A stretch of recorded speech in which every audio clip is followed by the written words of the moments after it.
De nuevo esta tarde, como durante los últimos domingos, hemos estado reuniéndonos y venimos a la palabra de Dios y tenemos la oportunidad de proclamar esta revelación gloriosa, no para la congregación normal en la iglesia, sino una congregación que está esparcida por todo el globo.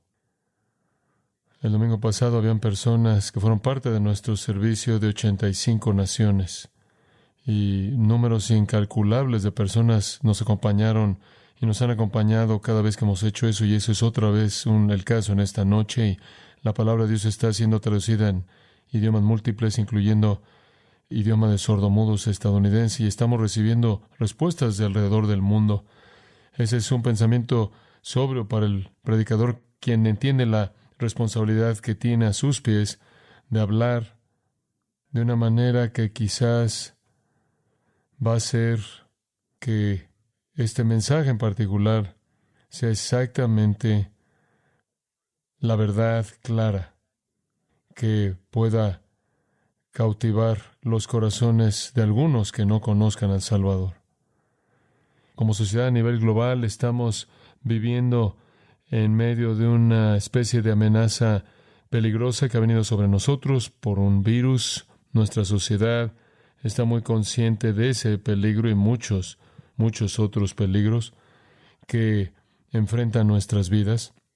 No olvidamos todo tipo de enfermedades, todo tipo de corrupciones y contaminaciones potenciales, toxinas. No olvidamos a terroristas, criminales, que podrían dañarnos y de manera regular lo hacen por todo el mundo. Nos preocupamos por todo tipo de cosas porque la muerte puede venir en tantas maneras. De hecho, nos sentimos sobreexpuestos a cosas que no podemos ver y cosas que podemos ver, que pueden quitarnos la vida. Nos preocupamos por la vida hasta el punto en el que tomamos en serio lo que comemos y los aspectos de nutrición y suplementos del alimento que quizás pueden extender nuestra vida y poder vivir más en términos físicos, porque básicamente tenemos un temor hacia la muerte, y eso es normal, porque la vida está llena y está rica de relaciones significativas para la mayoría de nosotros, y queremos aferrarnos. También es verdad porque no estamos seguros en muchos casos de lo que viene por delante. Entonces quiero ser muy honesto con usted y hablarle a partir de la palabra de Dios como un mensajero del Señor. Y quiero presentarle una pregunta. ¿Qué es lo que más teme? ¿Qué es lo que más teme? Y quiero añadir otra pregunta. ¿Qué es lo que usted más debería temer? O dicho de otra manera, ¿cuál es la más grande amenaza para su vida? ¿En qué punto debería usted hacer lo que puede ser hecho para que usted esté seguro y evitar esa más grande de todas las amenazas? ¿Cuál es su amenaza más grande? O dicho de otra manera, ¿quién es su mayor enemigo? ¿Quién es la persona más peligrosa a la que usted jamás encontrará? Ahora, el enemigo más grande que jamás encontrará no es humano. Eso hace que las opciones sean menos. Algunos de ustedes están pensando, ¿debe estar hablando del diablo, de Satanás? No, Satanás no es su enemigo más grande, en absoluto. ¿Le sorprende a usted escuchar eso? Es verdad. Su enemigo más grande, su enemigo mortal más grande, más destructivo, es de hecho Dios. Los demonios saben eso. Satanás sabe eso. Esa es la razón por la que le dijeron al Señor Jesús, ¿has venido para destruirnos? Incluso los demonios saben que Dios es el juez final y ejecutor. Con respecto a nosotros, Mateo 10:28 registra las palabras de Jesús. Estas son sus palabras. No temáis a aquellos que matan el cuerpo, pero no pueden matar el alma. Temed más bien aquel que puede destruir el alma y el cuerpo en el infierno. Teman aquel que puede enviarlos al infierno. Y ese es Dios mismo. Ese es Dios mismo. Dios es la amenaza más grande para la vida de usted, para la vida de cualquier ser humano.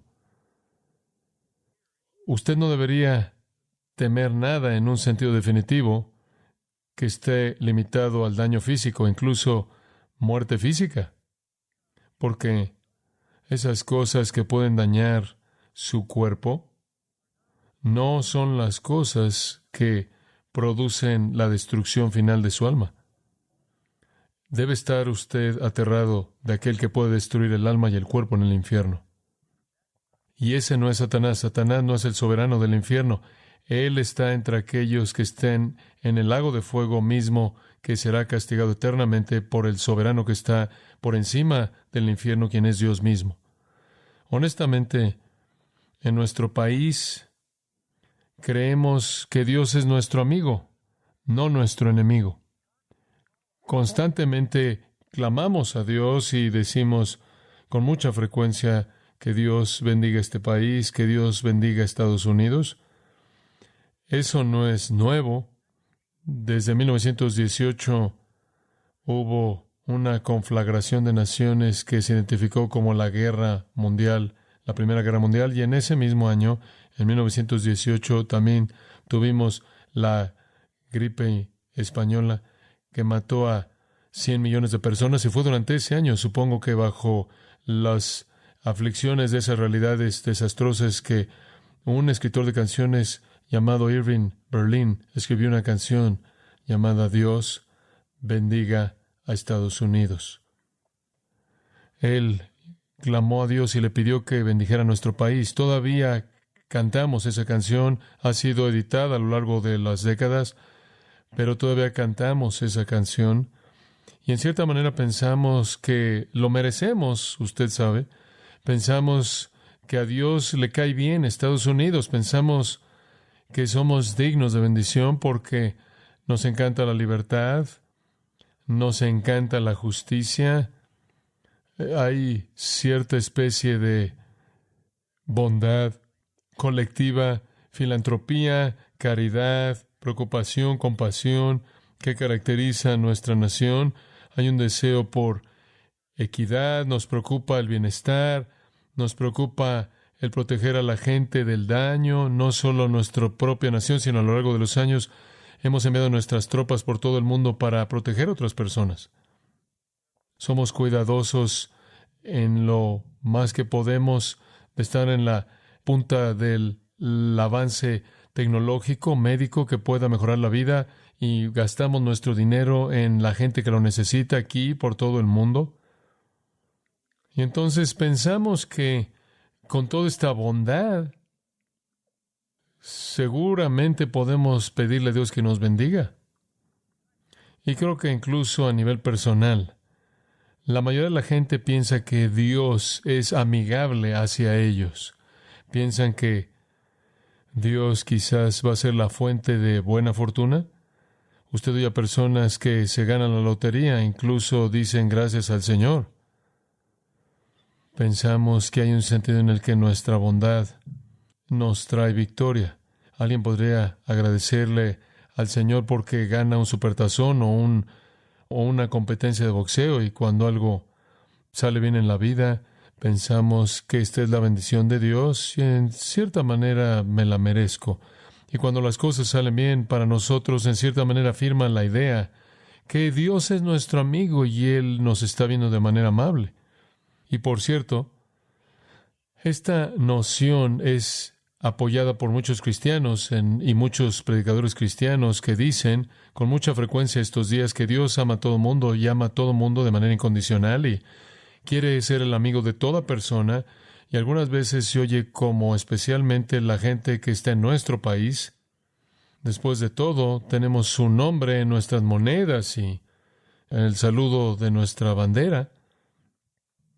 Permítame echar a perder esa idea por un momento. Permítame traer algo de verdad en la imaginación sentimental de una manera de pensar así. La verdad es esta: Dios es nuestro peor enemigo. Nuestro enemigo mortal, peligro más fuerte, nuestro juez eterno y nuestro ejecutor, quien va a destruir el alma y el cuerpo en el infierno. Entonces la Biblia presenta de manera clara que la sabiduría comienza con temer a Dios. Proverbios 9:10 dice: el temor de Jehová es el principio de la sabiduría. Ahí es en donde la sabiduría comienza, con el reconocimiento de la función que Dios tiene en el universo, y esa es la función de juez. En el capítulo 8 de Proverbios, versículo 13, leemos esto: el temor de Jehová es aborrecer el mal. Entonces, el temor del Señor es el principio de la sabiduría. ¿Qué significa temer a Dios? Significa odiar la maldad, odiar la maldad. Porque usted entiende no solo la naturaleza de la maldad, que es destructiva en un sentido temporal, sino el resultado de la maldad, que es destructiva en un sentido eterno. Si usted va a temer algo, tema a Dios. No tema lo que solo puede destruir su cuerpo, tema aquel que puede destruir el cuerpo y el alma en el infierno. Y eso es lo que la Biblia enseña. Él es exactamente aquel a quien el mundo le diría a usted que no le tema. Y muchos predicadores le dirían que no tema a Él. Él es su amigo. No es su amigo. Él es su enemigo. Usted tiene que temer más que nadie a Dios. Escuche lo que dice la Biblia. Porque Jehová vuestro Dios es fuego consumidor. Dios está airado con el impío todos los días. Dios dijo: yo también actuaré en furia, mi ojo no perdonará, ni tendré compasión, y aunque clamen a mis oídos a gran voz, no los oiré. Y después esto, una descripción de Dios misma en el capítulo 63 de Isaías: yo he pisado el lagar solo, yo los he pisado en mi enojo y los he pisado en mi furia. Su sangre ha salpicado mis vestimentas y he manchado todas mis túnicas, porque el día de la venganza está en mi corazón. Esa es una declaración de primera persona por parte de Dios mismo. Jonathan Edwards, quizás el teólogo más grande en la historia de Estados Unidos, predicó un sermón y en él dijo esto: si clamas a Dios para que tenga compasión de ti, va a estar tan lejos de tener compasión hacia ti y de mostrarte el menor favor, y en lugar de eso únicamente te va a pisar. Y aunque Él va a saber que no puede soportar el peso de la omnipotencia pisándote, sin embargo, Él no la va a considerar, sino que te va a aplastar bajo sus pies sin misericordia. Él va a aplastar tu sangre, la va a hacer volar y va a salpicar su vestimenta como para manchar toda su ropa. Él no solo te va a odiar, sino que te va a considerar en menosprecio total. Cuando Jonathan Edwards predicó ese sermón hace mucho tiempo en Estados Unidos, la gente clamó por misericordia. El libro de Apocalipsis se acerca a la conclusión con estas palabras. En el capítulo 20, vi un gran trono blanco y el que estaba sentado sobre él, delante del cual la tierra y el cielo huyeron de él, y no hubo lugar para ellos. Y vi a los muertos, grandes y pequeños, de pie delante de él, y se abrieron los libros, y otro libro se abrió, que es el libro de la vida, y los muertos fueron juzgados conforme a lo que estaba escrito en los libros de sus obras, y aquel cuyo nombre no estuvo escrito en el libro de la vida fue arrojado al lago de fuego, y ahí serán atormentados día y noche por los siglos de los siglos. Isaías dijo: mirad que Jehová está por venir con fuego, y su carro son como torbellino, y traerá su ira como furia y su reprensión como llamas de fuego. El retrato ahí es el retrato de los carros de Dios como un ejército que vienen con furia y van echando polvo. Dios vendrá en juicio como un torbellino, y todos sus enemigos van a sentir la furia de su ira. Hay una condenación universal en el libro de Romanos, capítulo 1, versículo 18, porque la ira de Dios se revela desde el cielo en contra de toda impiedad, injusticia de los hombres que detienen con injusticia la verdad. La ira de Dios se revela desde el cielo contra toda impiedad, injusticia, lo cual esencialmente es la supresión de la verdad, el contener la verdad. Y el registro bíblico, la historia bíblica de cómo Dios trata con los hombres, apoya que Dios es el enemigo más grande que tiene la humanidad. Adán y Eva lo desobedecieron y fueron maldecidos. Así también fue su hijo Caín. El mundo entero estaba encerrado en la maldad, y únicamente la maldad de manera continua, y Dios ahogó al mundo entero, a millones de personas, con el diluvio universal. El mundo postdiluvio desobedeció y los esparció, confundió su idioma y dio lugar a conflictos mortales internacionales a lo largo de toda la historia humana. En Egipto mató a todos los primogénitos entre los egipcios. Él destruyó el ejército entero de Egipto, ahogándolos en el Mar Rojo. Él mató a muchos israelitas que adoraron al becerro de oro. Él consumió con fuego a aquellos que lo desagradaron y nombró el lugar tumbas de los codiciosos. Él mató con mordidas de serpiente venenosa a aquellos que fueron desobedientes. Mató a 24,000 en una plaga, destruyó a 70,000 en una plaga. Todo eso está registrado en el Antiguo Testamento. Y aunque la mayoría de la humanidad, históricamente hasta la actualidad, ha sido librada de ese tipo de muerte, han habido holocaustos como ese a lo largo de la historia. Estamos familiarizados con ellos, pero la mayoría de la humanidad ha sido librada de eso. Todos merecemos morir. Y ocasionalmente vemos ese tipo de muertes masivas como un recordatorio de lo que todos merecemos. Pero Dios, en misericordia, para la mayoría de nosotros, contiene el juicio. Incluso en el 70 después de Cristo, en el Nuevo Testamento, vinieron los romanos, y hasta donde sabemos, cientos de miles fueron matados por la espada romana. La historia humana es la historia de la muerte. Si usted lee el 5º capítulo de Génesis, usted encuentra la primera genealogía en la Biblia, y la genealogía de Génesis 5 se lee exactamente igual para toda persona. Y murió, y murió, y murió, y murió, y murió. Para cuando usted llega al final del capítulo 5 de Génesis, usted sabe que todo muere. Todo mundo muere. En Hebreos 9:27, la Escritura dice: está establecido que los hombres mueran una sola vez, y después de esto el juicio. Ahora, ¿qué tan amplia es esta sentencia de muerte? Todos morimos porque todos somos pecadores, y la paga del pecado es muerte. Y todos pecamos. Todos morimos. El hecho de que todos morimos es la prueba de que todos somos pecadores, y que eso también indica que el juicio de Dios es un juicio justo. La Biblia describe la naturaleza del hombre en el 3er capítulo de Romanos, uniendo muchas afirmaciones del Antiguo Testamento. El apóstol Pablo enlista estas afirmaciones del Antiguo Testamento que resumen la naturaleza pecaminosa de todos nosotros. No hay justo ni aun uno, no hay quien entienda, no hay quien busque a Dios. Todos se desviaron, a unas se hicieron inútiles, no hay quien haga lo bueno, no hay ni siquiera uno. Sepulcro abierto es su garganta, con su lengua engañan, veneno de áspides hay debajo de sus labios. Su boca está llena de maldición y de amargura, sus pies se apresuran para derramar sangre, quebranto y desventura hay en sus caminos y no conocieron camino de paz.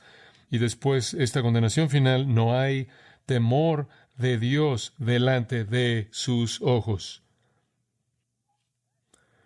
Ese es el problema esencial del hombre. El principio de la sabiduría es el temor a Dios, pero no hay temor de Dios delante de los ojos del hombre natural y mujer. ¿Por qué estoy diciendo todo esto? Porque usted no puede entender lo que Cristo hizo en ese Viernes Santo. Usted no puede entender el punto de su muerte a menos de que entienda por qué murió Él. El Evangelio son buenas noticias acerca del perdón del pecado. Y Jesús desde la cruz dijo, Padre, perdónalos porque no saben lo que hacen. Y Él podía ofrecer ese perdón y proveer ese perdón porque Él iba a llevar a cabo el sacrificio que hizo posible ese perdón.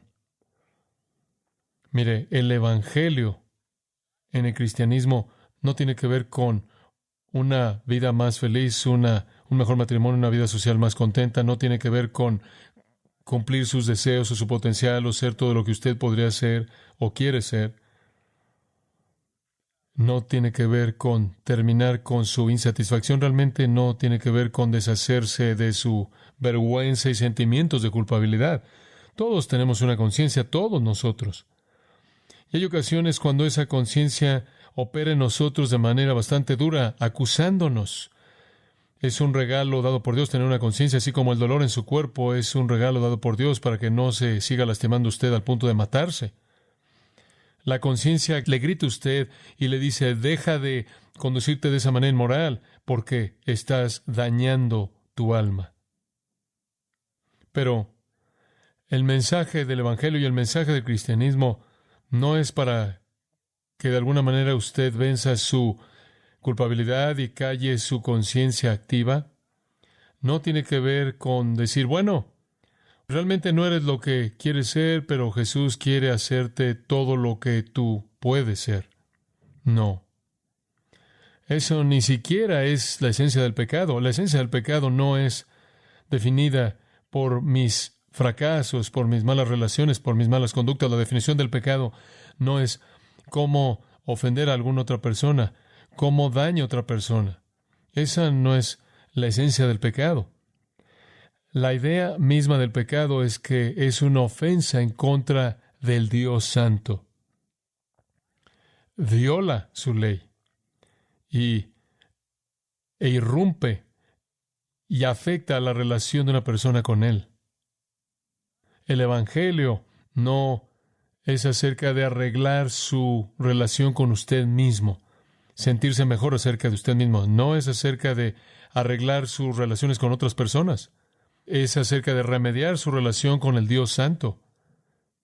Cuando David pecó, como recordamos en la Escritura, él pecó contra Betsabé. De una manera adúltera, pecó contra el marido de ella al matarlo.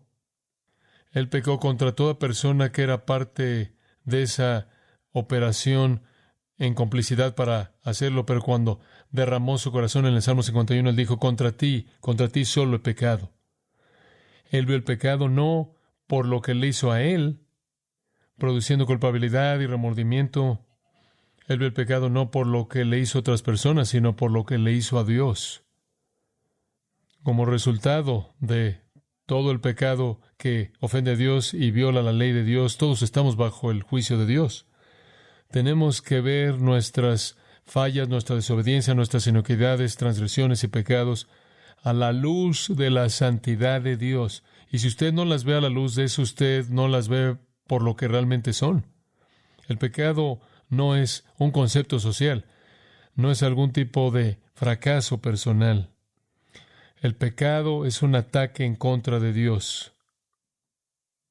Usted nunca sabe lo que es el pecado hasta que lo ve usted en términos de Dios.